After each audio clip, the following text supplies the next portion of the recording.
Our first clinician is here, and our first clinician of the night grew up in Chicago, and he's a die-hard Chicago Industrial Railroad fan. He's very knowledgeable about the city's industrial base, the massive spider web of railroad trackage, and the numerous rail yards and railroads that serve it. We welcome Rich Sieben.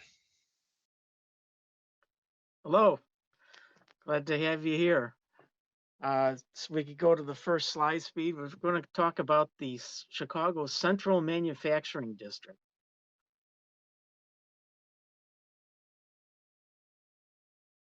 So this is a picture of one of the freight houses at the Central Manufacturing District. It was a multi-level affair, quite big. If I could go to the next slide, please. In 1905, Frederick Henry Prince wanted to expand the operations of his Chicago Junction Railroad, which served the Union Stockyards of Chicago, a 265-acre industrial park between 35th and 39th Streets, bounded by Morgan Street on the east and Ashland Avenue on the west, was planned. 10 years later, another 90 acres was added on the south side of 39th Street, just north of the Chicago Junction's Ashland Avenue yard. By 1915, some 200 firms were located in the district, along with the stockyards, which employed 40,000 people. Next slide. This is a map that kind of shows the buildings as they were at the time. Area 2, see the blue 2 up there on the top right quadrant. That's actually the Central Manufacturing District, the east portion of it. And area 4 that's shaded there is the Pershing Road thing that was added, in, the 90 acres added later. Right below where number 4 is, where number 5 is, that's the Ashland Avenue yards by the Chicago Junction. All 3 of those yards were theirs. About,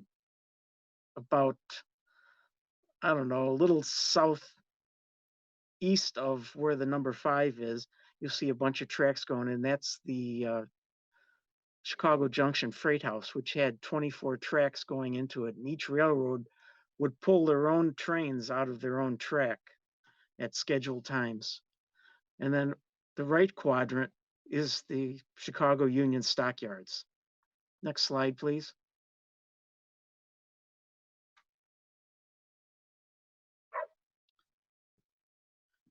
So this shows more of a close-up of the overview around prior to 1915. You see in the top right there is the Central Manufacturing District. And you see they got tracks all over serving each building. And then in the middle left, where it says Ashland Avenue Yard, that's where the Pershing Road expansion happened later. So they filled in this section of the river that's just north of the yard, and they built those additional buildings along there. Next slide, please. This is a little bit closer detail of what was around the Central Manufacturing District. If you notice to the north, on the west side of the river, which is on the left, there's a steel mill up there of some kind. And if you look closely, you might notice that it says EJ&E Railroad. Well, it wasn't uncommon for EJ&E to do the switching for the local steel mills. And on the right-hand side, where the track continues north from the Central Manufacturing District on that side of the river, you see this long building is kind of that's a boathouse where they stored freight for loading onto lake boats. Next slide, please.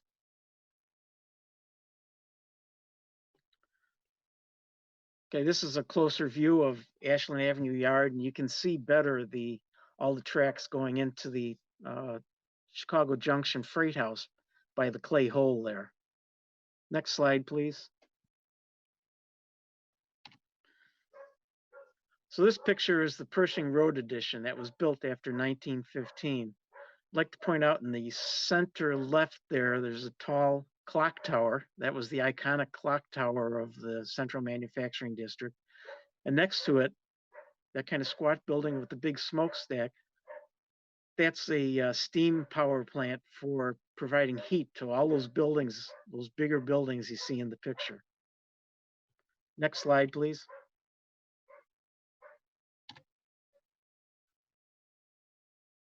There's a close-up of the iconic clock tower of the Central Manufacturing District. Since a lot of the buildings were sprinklered, this probably also housed a water tower so the sprinklers would work properly. They were very up on keeping fire away from these buildings. Next slide, please. So the Central Manufacturing District had its own bank, a club, and architects buildings. The bank is on the far right. In the middle, that middle building is the club, and to the left is the architect's office. Next slide. So the area north of the stockyards used to be farmed for cabbages and became known as the Cabbage Patch. Chicago's lumber market began supplanting the cabbage farming. Lumber was brought in by boat and left by rail. The Chicago Junction expanded to both sides of the South Fork of the Chicago River and operated the Cabbage Patch lanes. Over time, there was less lumber due to diminishing forests, and wood was being supplanted by steel and concrete. Next slide. While the stockyards provided much traffic for the CJ, it was recognized that the railroad had capability for more tonnage. The owners of the CJ realized the importance of the Cabbage Patch property and set to acquiring all the parcels in one holding. Funds were provided for erecting buildings, improving streets, the tracks, docks, and for developing the property. The lumber business was drying up, so that area that was largely served for that purpose was being replaced. So CMD was situated in what was at the time the geographical center of the city.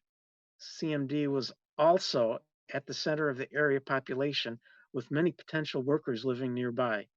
Transportation was good for workers, 15-minute car ride to City Hall, a 30-minute ride on a streetcar, and there was an elevated railroad that came through and looped through the stockyards just south of the district. Next slide is the district is easily accessible on a 5-cent fare from thickly populated sections of laboring classes. The district was heralded as a mecca for the unemployed. I don't think that'd be very complimentary today, but back then it was apparently a good thing to say. With the depth of labor supply, wages were kept reasonably low. Large mail order houses in the district had no trouble getting an abundance of female clerical labor, and easily 3,000 quote unquote girls were employed on 35th Street. It was estimated that between the stockyards and the Central Manufacturing District, 40,000 people were employed. Next slide. So here's a view of the housing west of the Central Manufacturing District. This would have been taken from the Allied Battery Building. Next slide. And this is housing north and east of the Central Manufacturing District. And I believe this was taken from the Loose Wiles Biscuit Company building. A lot of rooftops, so there was plenty of people around. Next slide. Fire protection insurance rates. Care was given in the construction of buildings in the matter of fire protection. Many buildings are fitted with sprinkler systems. Buildings are located a safe distance apart to prevent the spread of fire. And I know they also used fireproof glass, the wired fireproof glass in the buildings. A large number of fire companies are located in the section, and the Board of Fire Underwriters gave the buildings of the CMD a favorable rating in terms of fire protection insurance. Low rates were available to tenants of the CMD. Next. The layout of the district was the buildings, tracks, driveways were laid out for maximum efficiency, light and air without sacrificing effectiveness. Many of the streets in the district were private and had been improved with concrete curbs, macadam roadways, and wherever possible, wide grass parkways. Adequate sewers and water lines with fire hydrants were installed along with ornamental lampposts on all district streets. This was all new stuff back then. This was after the Chicago fire, so everybody was interested in all these amenities. The district had its own street cleaning department and maintained a force of gardeners to care for its business boulevards. Next slide. Other infrastructure included the Western Union Company Telegraph has offices at 100 or 1118 West 35th Street. The post office was on Ashland Avenue near 35th. Express shipment service was provided by Wells Fargo, American, National, Adams, and Pacific Express companies. Both Chicago Telephone Company and the Automatic Company have lines in the district, and service may be obtained by either one or both companies. This was long before the takeover by AT&T of everything. The district has several surgeons fully equipped to aid with first aid conveniences. Ambulance service is also provided to several excellent hospitals nearby. Other amenities include the district bank, the district club, and the district dining room. And you can be sure a lot of deals were cut in the district club and dining room. Next picture. This is a picture of the bank lobby the day it opened in October 1912. It's pretty nice with the marble countertops. Otherwise, by today's standards, I guess it's kind of claustrophobic, but back then this was spacious. Next picture. This is the District Club Lounge, and it looks like it would be amenable to cutting deals, which I'm sure were done. Next slide. And this is the district dining room. It's also in the CMD Club building. Lunchtime dealing was a big deal in this country back then, so it was an important item to have. There were no other restaurants nearby, so this was perfect. Next picture. So this is what Iron Street on the west side of the river looked like before improvements. It was pretty much a muddy mess. It was fine for the lumber trade, but not for what they wanted to do. The next picture is after improvements. Looks pretty nice. You got those manicured lawns. It looks like a suburb. Next slide. So this is looking down 37th Street west from Iron Street before the improvements. You see, I got all the lumber laying there yet. This is before the lumber trade totally dried up. Next slide. And here's the same view after improvements. It almost looks like you'd be willing to plop down a home next to this. Just looks like a regular city street. Next slide. So this was when buildings were under construction in 1910, looking east from the corner of 37th Street and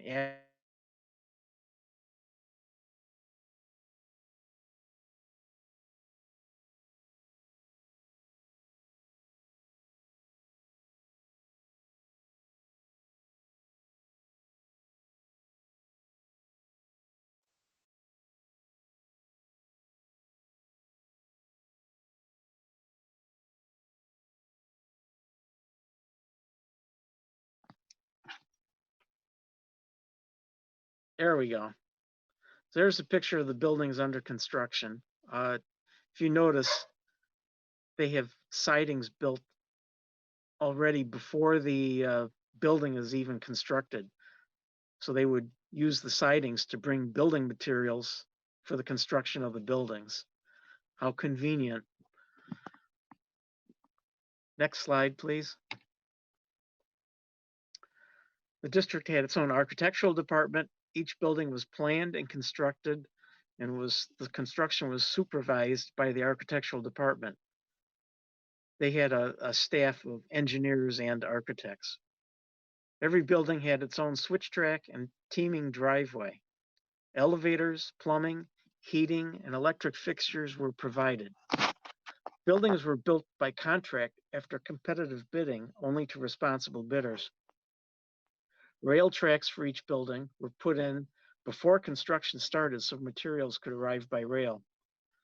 Who'd think that a railroad would want that to happen? Large volume purchases of materials were made to reduce the final cost. Next slide. Inspection trips were invited. I think this particular picture, if I remember the caption that had been under it, was that this was railroad officials from Chicago Northwestern and from a number of business enterprises where they're always trying to get more customers into the district. Next slide. So the Railway Freight Service, the CJ, connected with every trunk line in Chicago. The CJ rostered 60 locomotives, and on any day, 200 locomotives could be on the property.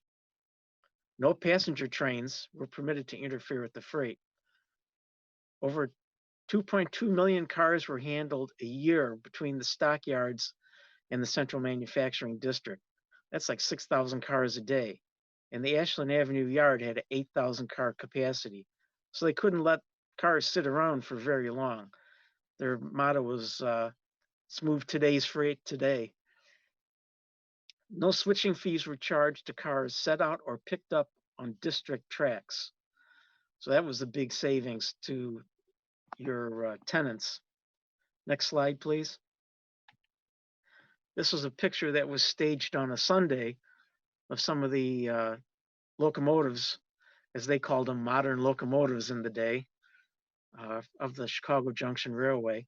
And you know this is a stage shot because nobody would ever put locomotives front end sticking out of the door. Next. This is a picture of Ashland Avenue Yard looking west. And this is when the river was still there. You can see it over on the right. Next picture. All right. 43rd Street Union Freight Station was located at 43rd Street and Roby, which is now Damon Avenue, and had capacity for 275 cars. At stated times, the engines of different roads would pull out their trains. Electric motor tractors were used to haul trucks loaded with freight instead of loading the tractor itself, as had been the customary practice before. So they were towing wagons. I have a picture of that. Next slide. So there's a picture of the Chicago Junction freight station, the 43rd Street freight station. You see boxcars there. They're on both sides of the building there. Next slide. This is a picture of, I thought it was remarkable because 300 men loading LCL freight into trunk line cars. So just the freight station had a lot of people working there. I would expect there were people on other tracks working as well. Next slide. This is a view looking northward at the freight station. You see all the cars lined up there for unloading. On the left is the wool warehouse, and on the right is the Midland warehouse. Next slide. So here's the electric motor tractor I told you about. So this was a new invention for them, to hook up little cars behind it and load the freight on that to get to the whatever trunk line train they wanted to get to, so they could transfer this freight over. Next slide. So the 15th Street freight station, number 2, was located at 15th Street and Western Avenue. A 4-story and basement warehouse that was operated in the same manner as the 43rd Street station. The station had capacity for 75 cars and unloading space for 50 teams. Interestingly, 11% of all LCL freight from Chicago went through these two stations. Next slide. The CJ had close traffic arrangements with the Chicago River and Indiana Railroad. Chicago River and Indiana had a boathouse that was 1,000 feet long and 100 feet wide, with a capacity of 125 cars and 8 large lake boats. Switching expense was absorbed by the boat lines. District tenants could ship by lake, rail, without any teaming expenses. And again, if they were switching in the district, they didn't incur those switching fees. Next slide.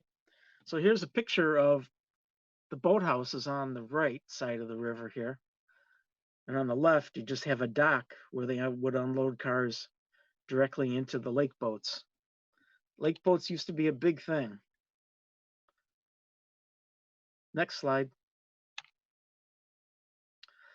So this was the Central Manufacturing District. They didn't really have their own power station, but they were served by Edison Produce Terminal and the Sanitary Board, and the produce company was the closest and provided most of the power. So it looks amazingly like the Walther's kit with the big arched windows in it. And you see in the bottom left here, it's the coal bunkers for the boilers. And to the right, you have the rotating equipment that generated the power. Next slide. I think I went too far myself. No, I didn't. Okay, so then I got some pictures of some of the larger buildings around the district. This is the Midland Warehouse. They had several. These 3 buildings here are all Midland Warehouse. Next slide. The Larkin Corporation building. They made some kind of food products. Other than that, I really don't know too much about them. A lot of these company names are not around today anymore. Next slide. This is the Ever Ready Works, the National Carbon Company. It was almost on the corner of Ashland Avenue and 37th Street. That's who made Ever Ready batteries. Next slide. This is the John Magnus building on 35th Street. This is one of the mail order houses that were there that the so-called 3,000 girls were working at on 35th Street. Next slide. And this is the Albert Pick building. Albert Pick made restaurant equipment and supplies and for hotels. That's a pretty big building, and it had a couple rail sidings of its own. You can see the boxcars there on the right. Next slide. Now I can't imagine what they made in this building, but I heard it was a sticky mess. But they had a lot of freight tracks in there, and they were some of the last tracks that I think were in operation as well. Next slide. The National Wool Warehouse. What was remarkable about this is from the time they signed the contract till the building was occupied, only 6 weeks went by. So what is that? A 1, 2, 3, 6-story building plus a basement. And you can see some pictures of the inside. This is another one of those industries that would have been somewhat related to the stockyards because they got sheep in there too. And that's probably where some of the wool came from, but a lot of it came from out west. Next slide. Sunshine Biscuits and the Loose Wiles Biscuit Company.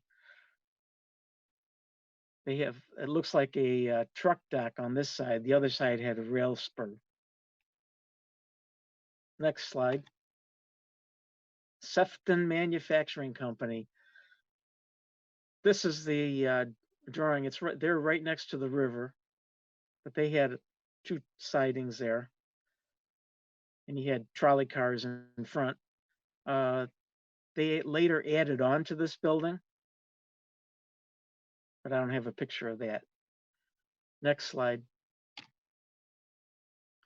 It's the O.W. Richardson building. I have absolutely no idea what they made, but what's interesting here, you can see their team driveway to the right there. So they always had provision for getting stuff out by team or getting it in or out by rail.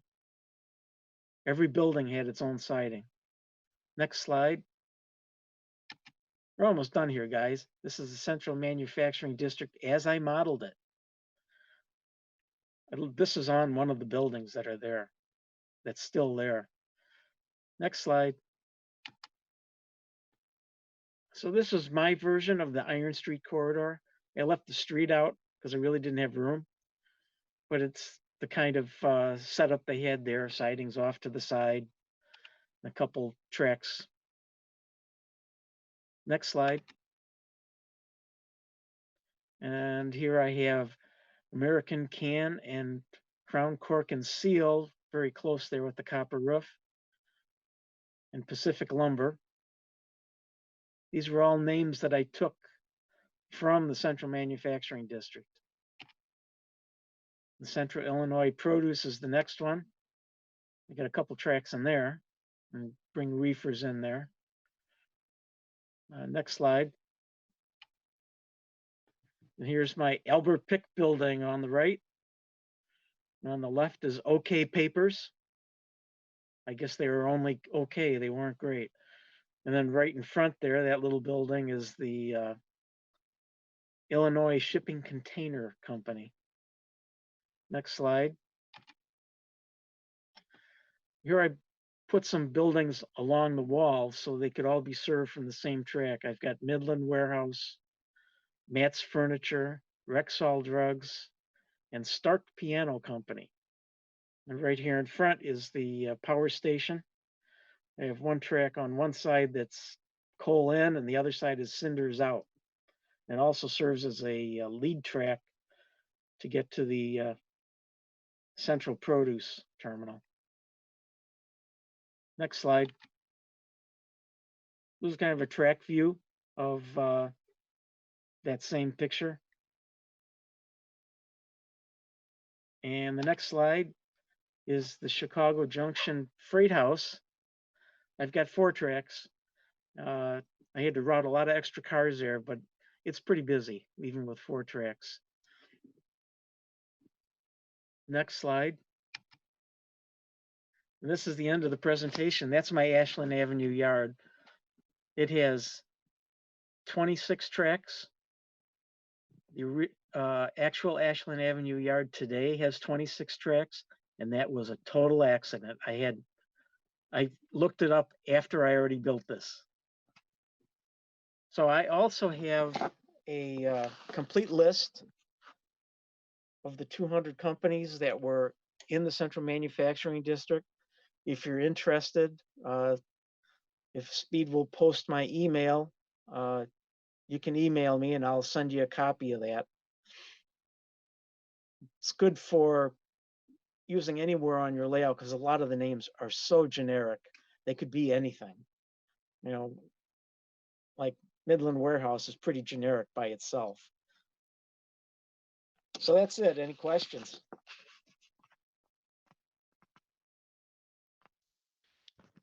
Hey, Rich, thanks for that. Yeah, we have got a few questions. So John Myers asks, what was or is the clay hole? They made a lot of bricks. After the Chicago fire, there were clay holes all around Chicago where they dug clay out and made bricks because it would be fireproofs. Before 1871, Chicago was largely wooden. And the Chicago fire, they realized not such a hot idea. Well, it was a hot idea, but not a good idea.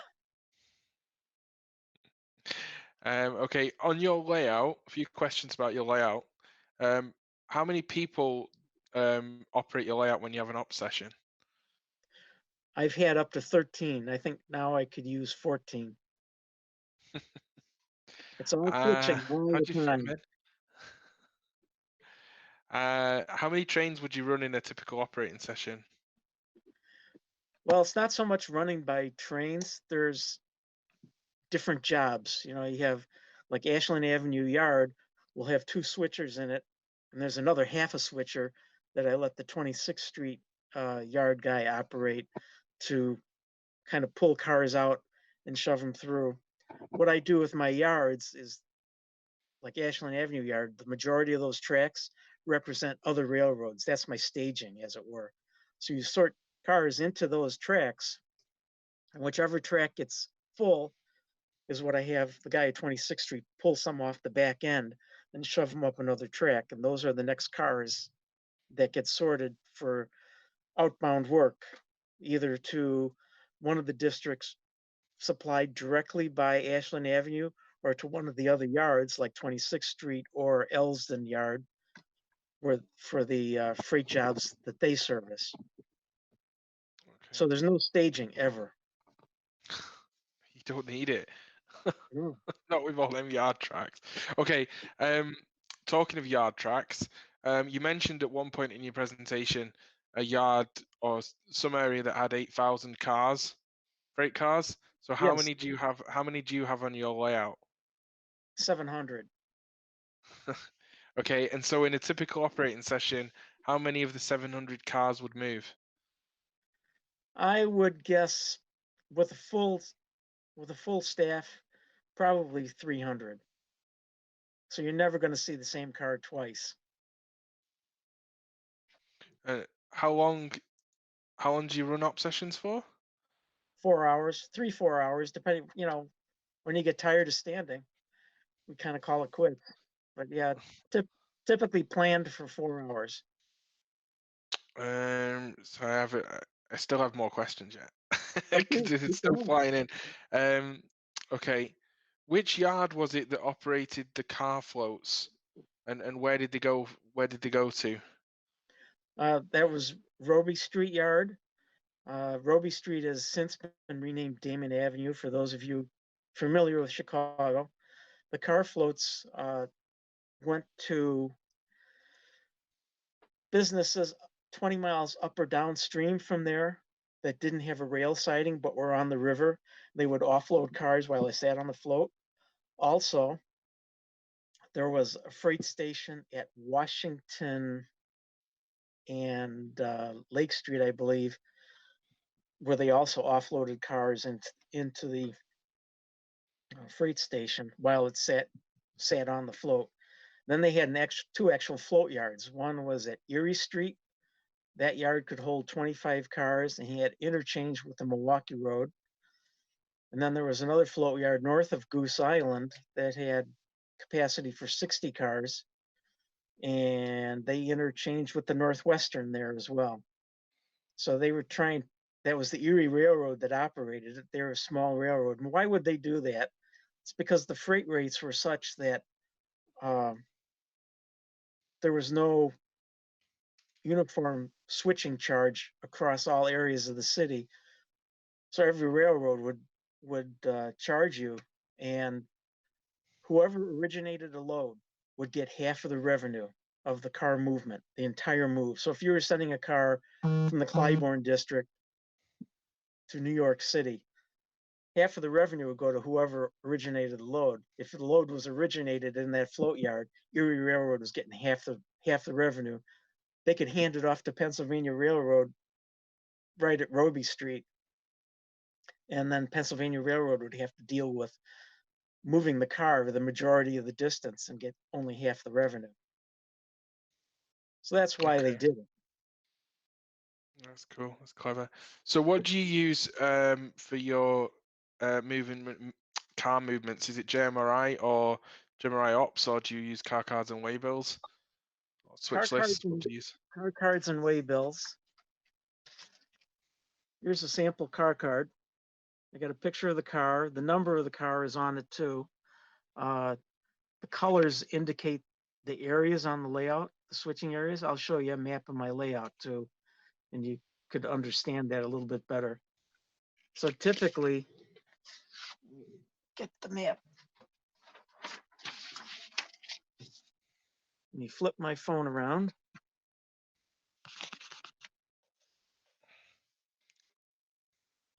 Oh, nobody wants to see me in the ceiling.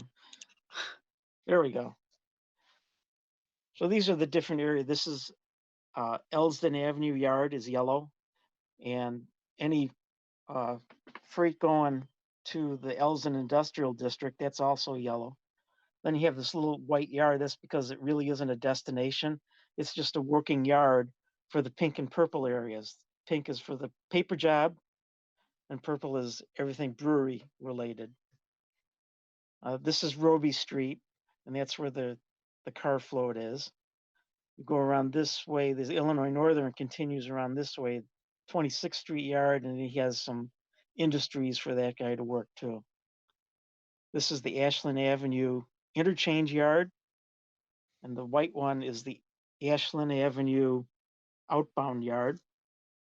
The orange area is the Loomis yard job. There's industries there to be served. And the green area is the Central Manufacturing District. And the red area is the International Harvester Building. This area that's not marked yet out here is future expansion. This is there, but it doesn't look like that. That's all temporary right now. That's going to be ripped up and redone as a glass plant and a tallow source. And then there'll be another yard and a little mini steel mill over there and a sand mine. So that's what I have planned, but that's what the colors mean on the car cards. The colors tell you, it makes it real easy for the yard operators to sort, or they can sort by color. You go to the next, this car is going to the next place that is unmarked. So Bob Sprockets in yellow, track number 001.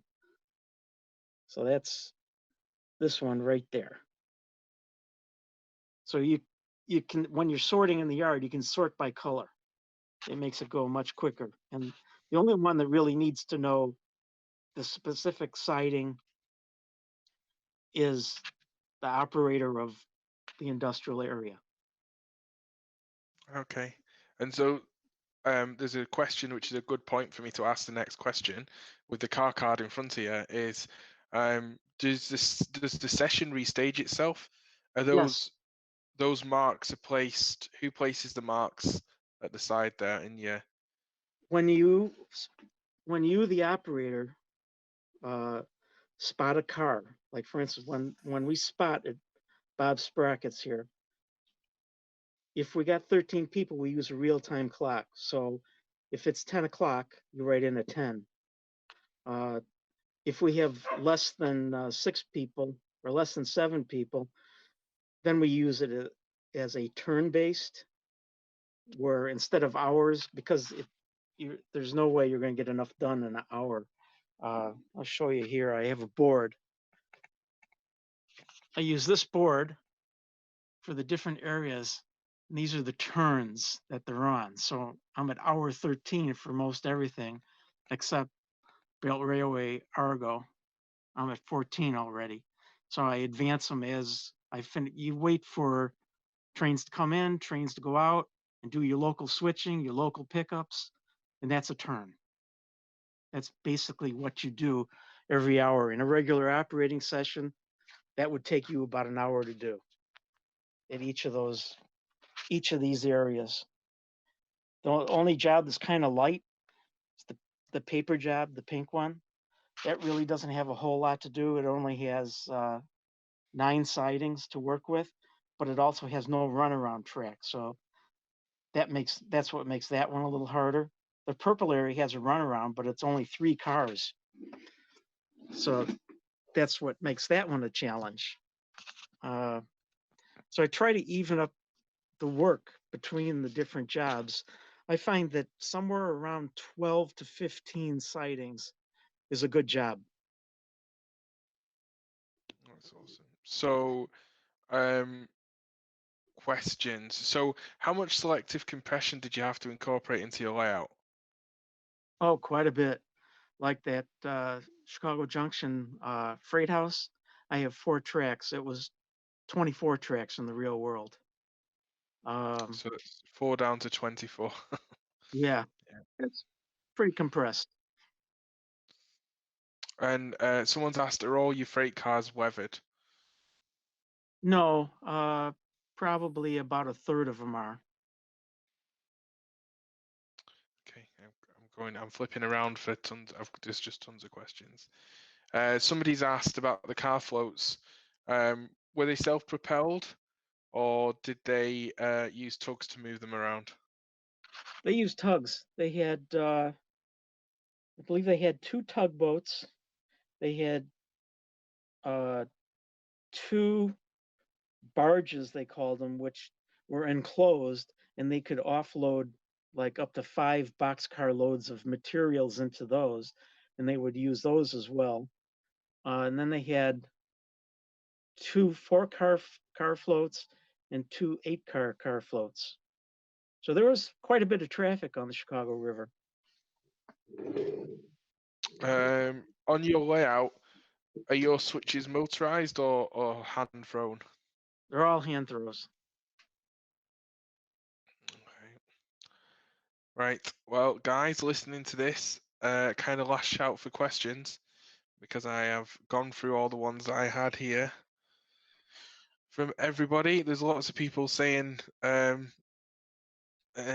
I'm not asking this one about. Someone's asked a question about these girls in these factories and whether you actually got their phone numbers. But looking at the age of the picture, those phone lines may not be connected anymore.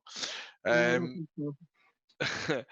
there's lots of people, yeah, very impressed with the number of cars on your layout, and so thank you very, very much. That was a fantastic introduction for people into a great area. If you're into, I guess to operate your layout, you really have to like switching. Yes, definitely. And I love switching. I love yard work.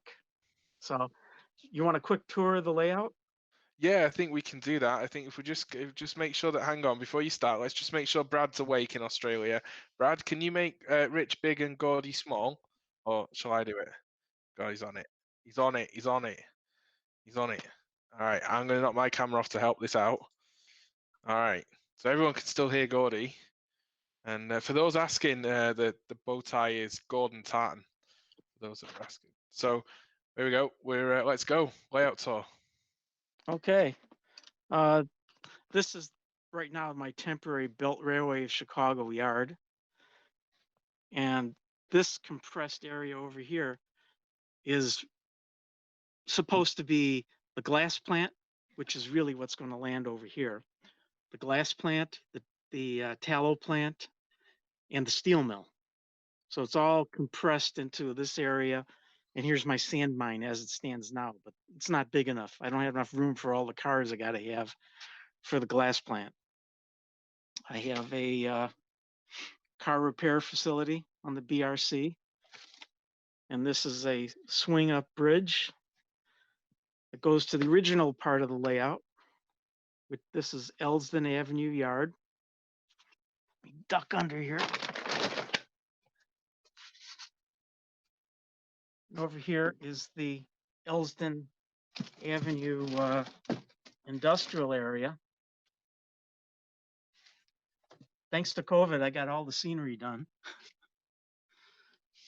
This is the 33rd Street yard, which did exist on the Illinois Northern. This is the Illinois Northern portion of the railroad, by the way, from Elsden Avenue Yard, which truly was a Grand Trunk yard, but it's where the Illinois Northern started. And it ran through Corwith Yard, which I don't model, amazingly enough. And then the 33rd Street yard was actually a little interchange yard for the Illinois Central, Chicago, and Illinois Western. And there was another one. I think it was the Alton route. And then I have a paper mill. Now on the Illinois Northern, there was a paper warehouse, was the last customer on the Illinois Northern, but I made it a paper mill just because I liked the extra switching. Got some industries along the back wall there, and an off spot track. And here's the brewery with its various tracks. Now the Illinois Northern continues around this way. And there's the 26th Street Industries and the 26th Street Yard, which is where the Illinois Northern ended. they had a freight house as well, but I didn't model that. And then what I did here is coming this way through the Y, this is where the Chicago Junction starts. So here's your Roby Street yard. And there's the car float. And I use the box to transport cars. I have another little section of railroad that I set up on the other side of the room for, I use the North Pier Terminal, which never really had a car float, but in my world it does. And this is the Ashland Avenue yard, which I have this picture of the actual stockyards back there. And I have a stock train. Once in a while, when I have enough people, I run the stock train from over there on the BRC over to here. And this one will go to the Loomis Avenue for clean out. And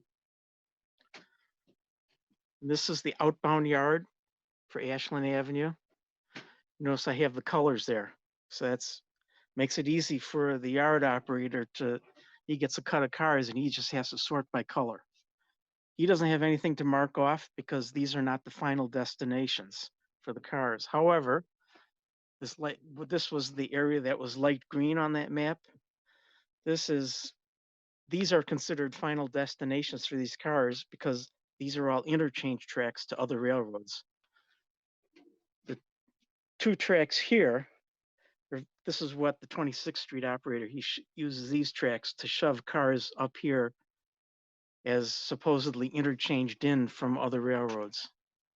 And those have to be sorted out into outgoing trains. I have my engine terminal. I have the maltings back here and some industries along the back wall there. This is the Loomis Avenue yard. The real yard today has 4 tracks. So does this one. And this is Vantage Chemical, which takes beef tallow and basically makes base stock for a lot of different chemicals, including the base stock for Crayola crayons. And this is a picture of the actual Vantage chemical plant and the Loomis Avenue yard. Then I have Central Manufacturing District here.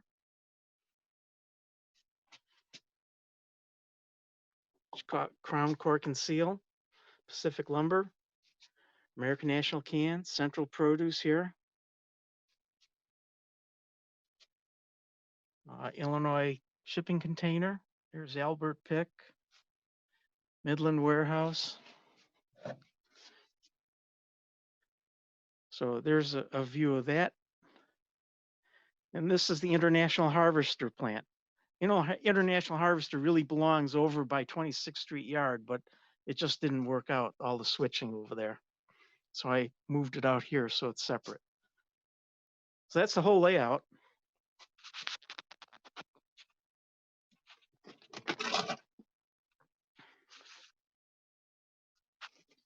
Any more questions? Sorry, I just lost my mouse there. We have had a couple of questions off the layout tour. One was uncoupling. Is it all by hand or do you have magnets? I use these picks. Okay. Skewers. Skewers, yeah. Cool. And do you have any trouble reaching any of the ground throws, especially in the yard? No, everything is reachable because nothing is more, no hand throw is more than 2 feet away. Okay.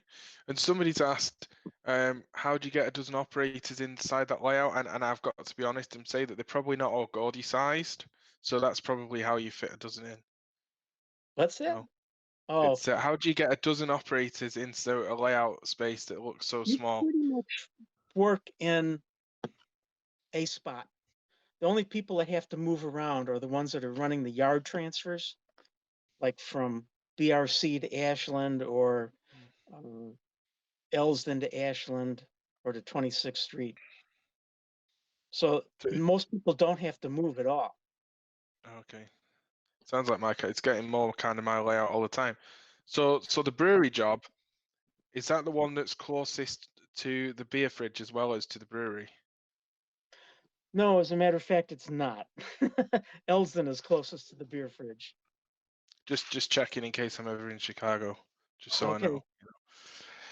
All right. Well, thank you very much, Rich. That was a fantastic presentation and a sneaky little layout tour for those viewers that stayed with us.